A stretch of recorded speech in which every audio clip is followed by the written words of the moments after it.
할렐루야. 주님을 경외하고 주님의 계명을 크게 즐거워하는 사람은 복이 있다. 그의 자손은 이 세상에서 능력 있는 사람이 되며 정직한 사람의 자손은 복을 받으며 그의 집에는 부귀와 영화가 있으며 그의 의로움은 영원토록 칭찬을 받을 것이다. 정직한 사람에게는 어둠 속에서도 빛이 비칠 것이다. 그는 은혜로우며 긍휼이 많으며 의로운 사람이다.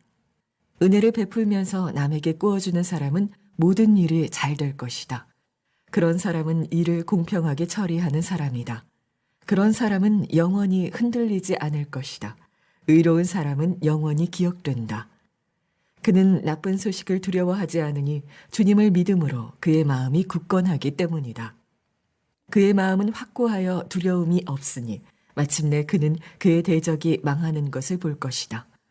그는 가난한 사람들에게 넉넉하게 나누어 주니 그의 의로움은 영원히 기억되고 그는 영광을 받으며 높아질 것이다.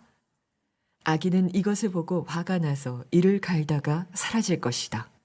악인의 욕망은 헛되이 꺾일 것이다. 여러분에게 좀 생뚱 같은 질문을 좀 드려보고 싶습니다. 그러나 마음으로 대답하시기 바랍니다. 여러분은 복 있는 사람입니까? 제가 만난 교인 중에 예수를 믿었는데도 별로 복 받은 것은 없다고 그렇게 말하는 교인을 만난 적이 있습니다. 꽤 그런 생각을 하시는 분들이 많으신 것 같습니다. 예수를 믿기는 했는데 무슨 하나님으로부터 특별하게 복을 받은 것은 없다 하는 생각을 하는 거죠. 여러분, 이건 대단히 참 중요한 문제입니다. 이건 내가 얼마나 소유가 많으냐, 내가 얼마나 원하는 대로 살았느냐, 성공했느냐 하는 문제가 아니고 믿음의 문제입니다. 내가 복이 있는 사람인지 또는 아직 복을 못 받았는지는 전적으로 믿음의 문제입니다. 여러분, 만약에 여러분의 자녀들이 집도 있고 가족도 있고 또 건강하기도 하고 또 공부도 할 수 있는 여건도 되는데도 몇 가지 마음의 불만 때문에 나 불행하다 그렇게 말을 한다면 아마 여러분들은 그 참 너무너무 기가 막힐 것입니다. 이 불행하다는 생각에 갇혀 있는 거죠. 그래서 얼마든지 행복할 수 있는데도 그는 정말 불행하고 고통스럽게 살잖아요. 예수를 믿는 우리도 똑같습니다. 여러분, 예수를 믿게 되었다는 것 자체가 우리가 말할 수 없이 복 있는 사람이 된 겁니다.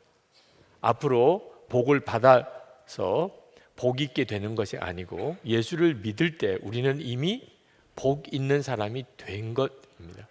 그리고 복 있게 사는 것입니다. 여러분, 우리가 정말 모든 죄가 사함 받았잖아요. 하나님이 우리를 사랑하시되 우리를 하나님의 자녀 삼으셨잖아요. 주 예수님이 우리 안에 오셨잖아요. 영적인 눈이 뜨여서 하나님이 살아계신 것을 믿게 됐고 하나님의 나라가 있다는 것도 알게 됐잖아요. 여러분, 이게 얼마나 엄청난 일입니까? 무슨 복이 더 필요할 문제입니까? 그런 은혜와 복을 우리가 받았습니다. 이미 우리는 아주 복 있는 사람이 된 겁니다. 중요한 것은 이제 그 복 있는 삶을 살아야 하는 거죠. 이건 전적으로 믿음의 문제입니다. 오늘 시편 112편에서 도대체 어떤 사람이 복이 있는지에 대해서 말씀하고 계신데 두 가지 특징을 말씀합니다. 하나는 하나님을 경외하는 것이고 또 하나는 하나님의 계명을 크게 즐거워하는 것입니다. 1절 말씀에 이렇게 썼습니다. 할렐루야, 주님을 경외하고 주님의 계명을 크게 즐거워하는 사람은 복이 있다. 이 여호와를 경외하는 것과 또 여호와의 계명을 크게 즐거워하는 것은 사실은 같은 내용입니다. 이 둘은 어느 하나만 성립이 되고 어느 하나는 성립되지 않을 수가 없는 말씀입니다. 하나님을 경외한다면 하나님의 말씀을 크게 즐거워하게 되고 하나님의 말씀이 크게 즐겁다면 그는 늘 하나님을 바라보며 사는 하나님을 경외하는 사람이기 때문에 그렇습니다. 만약에 여러분이 예수를 믿고도 아직도 무슨 복 받은 게 없다고 생각하거나 또는 앞으로 하나님이 어떤 복을 주시기를 그저 기다리고 있는 분이라면 여러분 하나님을 경외하고 하나님의 계명을 크게 즐거워하는 삶을 한번 살아보시기 바랍니다. 너무나 명확하게 우리가 어떻게 하면 복 있는 삶을 살지에 대하여 성경이 분명히 말해주고 있습니다. 여러분 중에는 목사님 저는 하나님의 계명을 크게 즐거워하는 것이 좀 어렵습니다. 그렇게 생각하시는 분도 있으실 거예요. 성경 내가 가지고 다니기는 해도 읽어본 적은 없고 또 읽어보고 싶은 마음도 별로 없고 성경 그러면 잠밖에 안 오고 그런 분들도 실제로 이 자리에 있으실 겁니다. 하나님의 계명이 크게 즐거워해야 된다. 그 점이 딱 마음에 걸리는 분들도 있을 겁니다. 그런데 여러분이 정말 예수를 믿었다면 여러분 안에 일어나는 하나님의 말씀에 대한 여러분의 마음의 변화를 아셔야 합니다. 여러분 원죄가 뭔지 아십니까? 하나님의 말씀을 버리고 마귀의 말을 따른 게 원죄입니다. 하나님께서는 아담과 하와에게 선악과를 따먹지 말라. 그러면 정령 죽을 것이라고 말씀하셨습니다. 근데 마귀는 아담과 하와에게 선악과 따먹으라. 그러면 너가 하나님처럼 될 것이라. 그때 아담과 하와가 하나님의 말씀을 버리고 마귀가 주는 말을 들은 것이 원죄입니다. 우리는 우리 안에 원죄가 있어서 하나님의 말씀에 대해서 처음에 마음에 끌리지 않고 부담스럽기만 하고 하나님의 말씀은 나를 오히려 힘들게 한다는 생각이 있습니다. 우리 속에 그런 생각이 있어요. 그래서 여러분 중에는 성경 한 번도 제대로 보지 못한 분, 또 보고 싶은 생각도 의욕도 없으신 분도 있으실 거예요. 근데 이제는 분별할 줄 알아야 합니다. 하나님의 말씀에 대해서 내가 거부감이 들고 하나님의 말씀은 너무 나를 답답하게만 하고 매력도 없고 하나님의 말씀대로 사는 건 나를 구속하는 것만 같이 느껴지는 것이 얼마나 심각한 문제인지, 이것이 바로 원죄구나, 이 사실에 대한 분별을 분명히 가지셔야 합니다. 그래야 그 생각에 따라가지 않게 되는 거죠. 여러분이 예수님을 정말 믿으셨다면 여러분 안에 하나님의 말씀에 대한 생각에 변화가 일어난 것 너무나도 당연한 일입니다. 성경에 보면 고린도전서 2장 12절에 우리가 세상의 영을 받지 아니하고 하나님께로 온 영을 받았으니, 하나님께서 우리에게 은혜로 주신 것들을 알게 하려 하심이라. 여러분의 마음 속에 하나님의 말씀에 대한 갈망이 있는지 없는지를 한번 확인해 보세요. 여러분 한번 질문해 보겠습니다. 오늘 주일 예배를 드리러 이렇게 오셨는데 오늘 목사의 설교를 통해서 내가 좀 은혜를 받고 가면 좋겠다, 오늘 나에게 뭐가 감동이 되고 뭔가 깨달아지는 그런 말씀을, 설교를 좀 내가 들으면 좋겠다, 그런 생각이 다 있으시잖아요. 여러분 그게 도대체 뭐죠? 이미 여러분 안에 하나님이 은혜로 주시는 것들에 대한 자각이 생긴 겁니다. 그러니까 설교에서 은혜를 받고 싶은 거예요. 하나님의 말씀에서 뭔가 내게 깨달아지는 것이 있었으면 좋겠다고 생각이 드는 겁니다. 다 그렇겠습니까? 설교 자체를 아예 듣고 싶지 않은 사람도 있다는 말입니다. 설교에 아무런 기대도 없는 사람이 이 세상의 대부분입니다. 그런데 여러분 마음속에 말씀에 대한 기대가 생긴 것은 그건 부인할 수 없는 성령의 역사죠.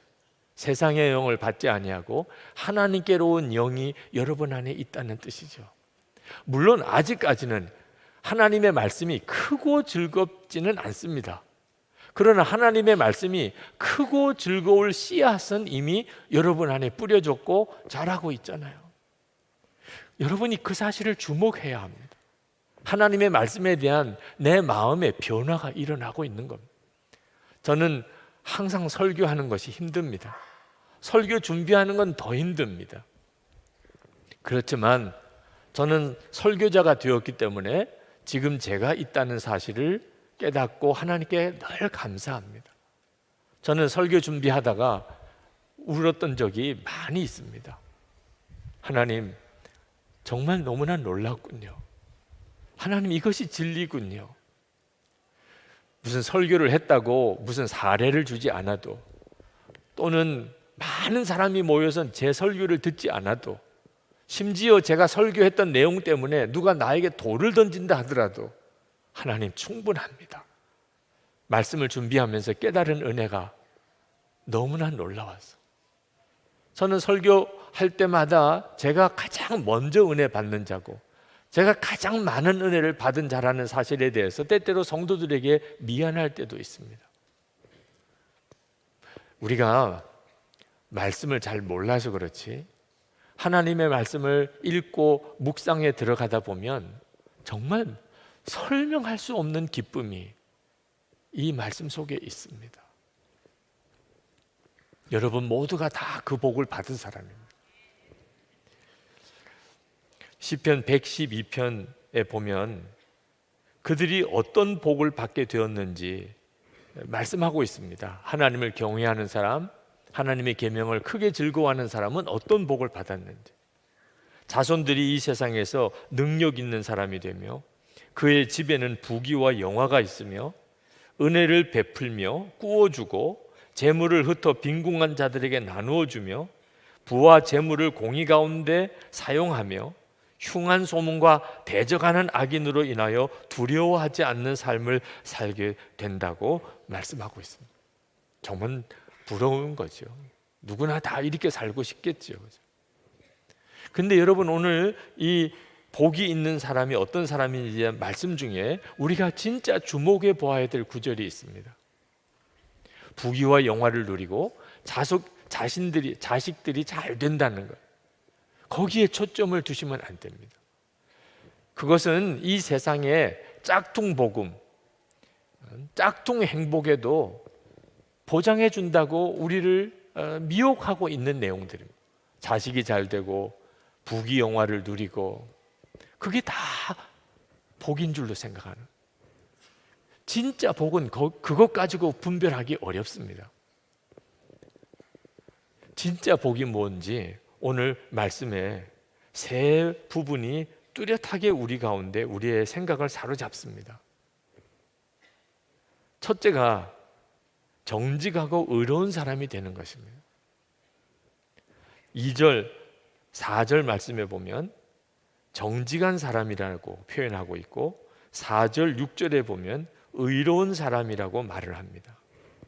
항상 하나님을 바라보고 하나님을 경외하는 사람은 정직하고 의로운 사람이 될 수밖에 없는 거예요. 부귀영화를 누리고 그 자식들이 잘 됐다고 그 사람이 정직하고 의로운 사람이라는 보장은 없습니다. 우리에게 있어서 더 중요한, 복이 있는지 없는지에 대한 더 중요한 기준은 정직하고 의로운 사람이 되었느냐 하는 것입니다.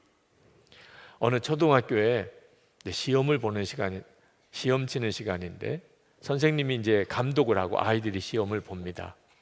그런데 그 반에서 제일 공부 잘하는 아이, 늘 1등 하던 아이가 그날 한 문제에 답을 알지 못하고 쩔쩔매고 있었습니다. 근데 옆에 있는 아이가 늘 시험 볼 때마다 이 아이의 답안지를 베껴서 시험을 보던 아이가 있었습니다. 이 아이가 보니까 자기가 늘 보고 베끼는 아이가 한 문제를 답을 못 쓰고 있는 겁니다. 이 아이는 공부는 못해도 정보력은 대단합니다. 그래서 두루 살펴보니까 정답이 뭔지를 알았어요. 그래서 이제는 은혜를 갚아야 될 때라고 생각이 들어서 계속 그 아이 보고 자기 답안지를 보라고, 내가 답을 알았으니까 보고 써. 이 아이가 아니야, 난 안 볼 거야. 선생님이 이제 그런 실랑이를 하는 것을 보게 됐어요. 자, 선생님 마음이 어떻겠습니까? 지금 뭔가 저 아이가 답답한 게 있는 모양인데 그 옆에 아이가 자꾸 자기 답안지 보라고 그러는데 안 보겠다고 자꾸 버티는 그 아이를 이렇게 주목해 보죠. 그렇지, 내가 늘 저 아이를 그렇게 생각했지. 그런데 시험 끝나기 바로 직전에 그만 그 아이 답안지를 보고 컨닝을 하는 겁니다. 선생님 마음이 철렁 내려앉았습니다. 근데 시험지를 거두는데 다른 아이들은 다 시험지를 내고 나가는데 이 아이만큼은 마지막까지 고개를 숙이고 가만히 있다가 맨 마지막에 시험지를 들고 나오면서 아이가 울면서 선생님, 저 빵 좀 주세요. 저 한 문제 컨닝했어요. 선생님이 그 아이를 와락 끌어 안아줬대. 너 정말 복이 있는 아이구나. 여러분, 이제는 분별할 줄 알아야 됩니다.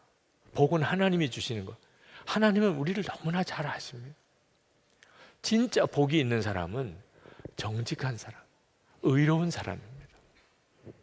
여러분이 이 점에 대해서 분명하셔야 합니다. 내가 복이 있는 사람이 되었는지 아닌지도 분별할 줄 알아야 되고, 도대체 무엇이 복이 있다는 건지도 정확하게 이해해야 합니다.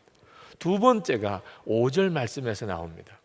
5절 말씀을 보면 은혜를 베풀면서 남에게 꾸어주는 사람은 모든 일이 다 잘 될 것이다. 복이 있는 사람의 특징은 어려운 사람을 도와주는 것입니다. 남에게 꾸어주는 것입니다. 그 사람이 복이 있는 사람입니다.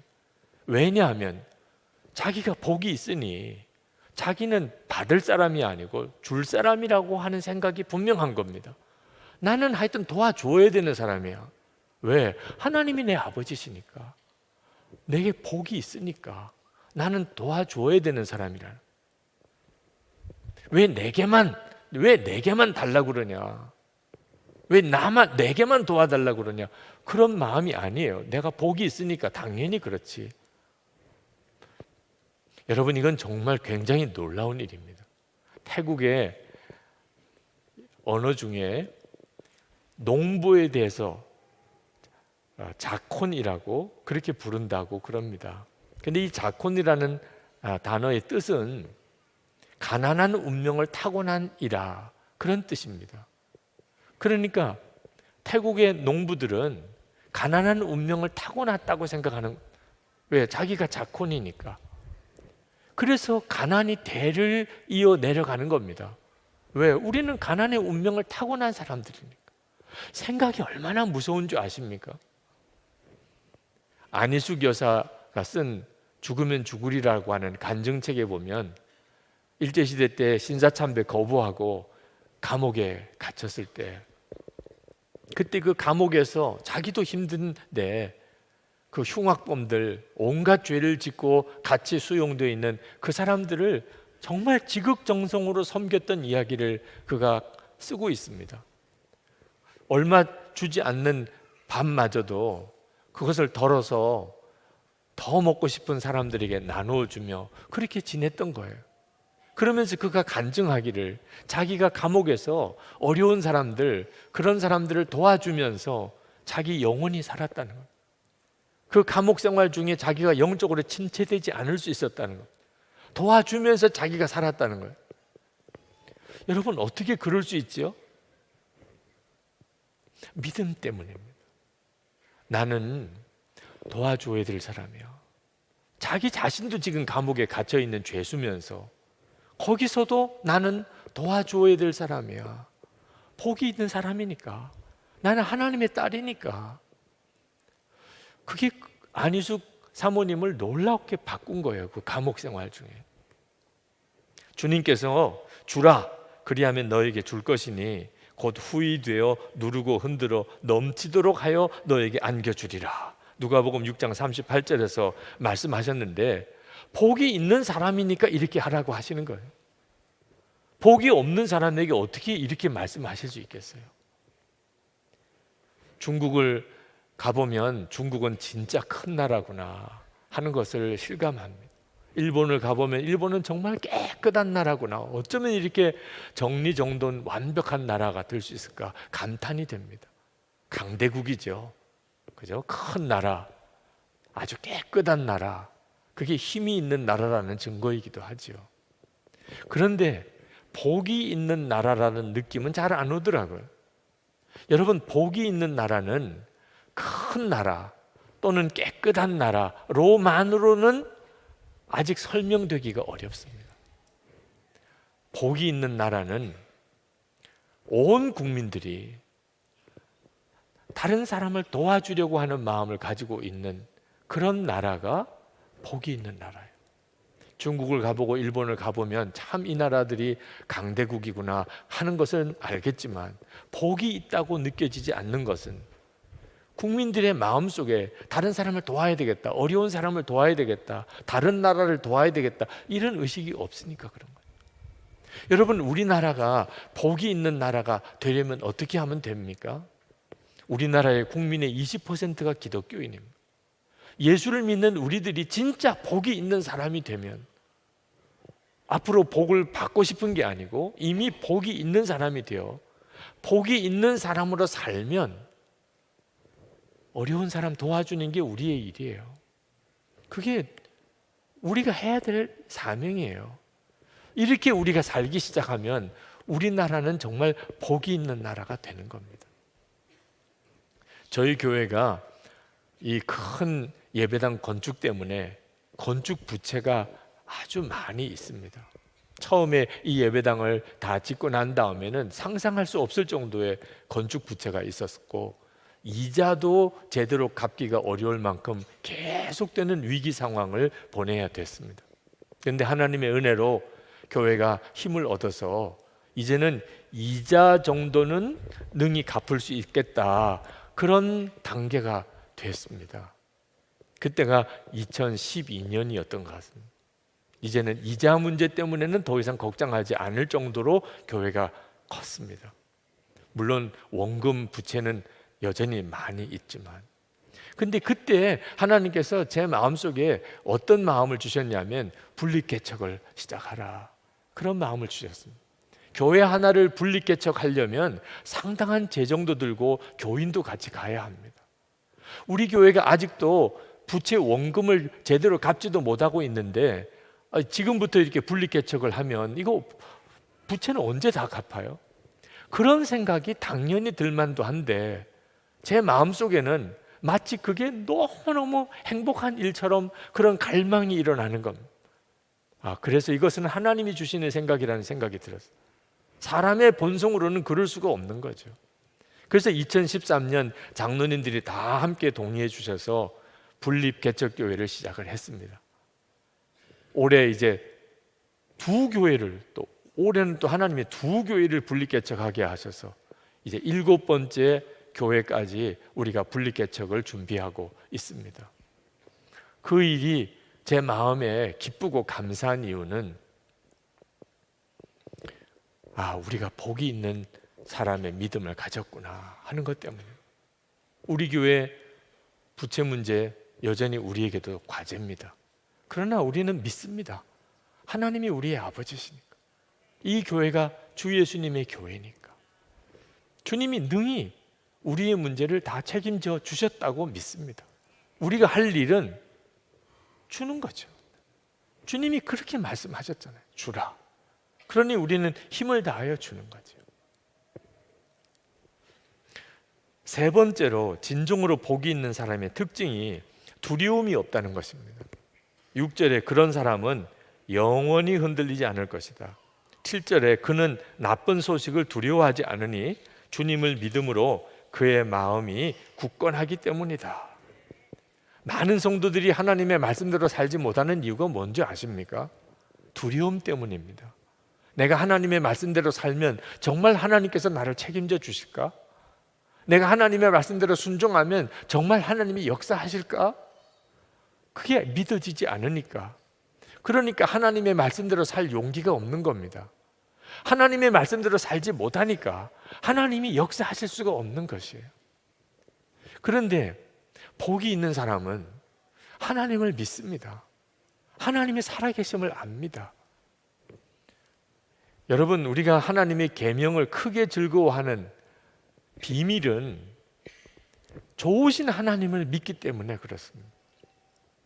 아버지가 좋은 아들, 그 아들은 아버지가 얘야 너에게만 시키는 일이다, 이 일을 좀 아빠를 위해서 해다오, 그러면 그 말이 너무나 기쁩니다.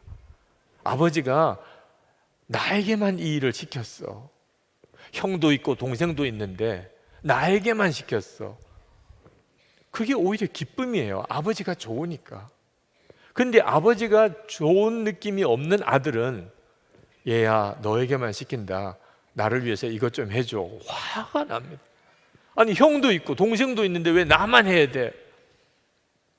하나님의 계명이 크고 즐거운 이유가 뭡니까? 살아계신 하나님을 만난 거예요. 하나님이 정말 나와 함께 계신 것을 알게 된 거예요. 그러니 그는 하나님의 계명대로 사는 일이 잘 되는 길인 줄 확실히 아는 거죠.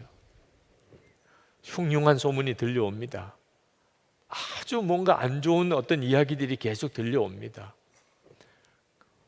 세상만 바라보고 세상 기준으로 행복을 찾아서 살았던 사람들은 밤잠을 자기가 어려울 정도예요.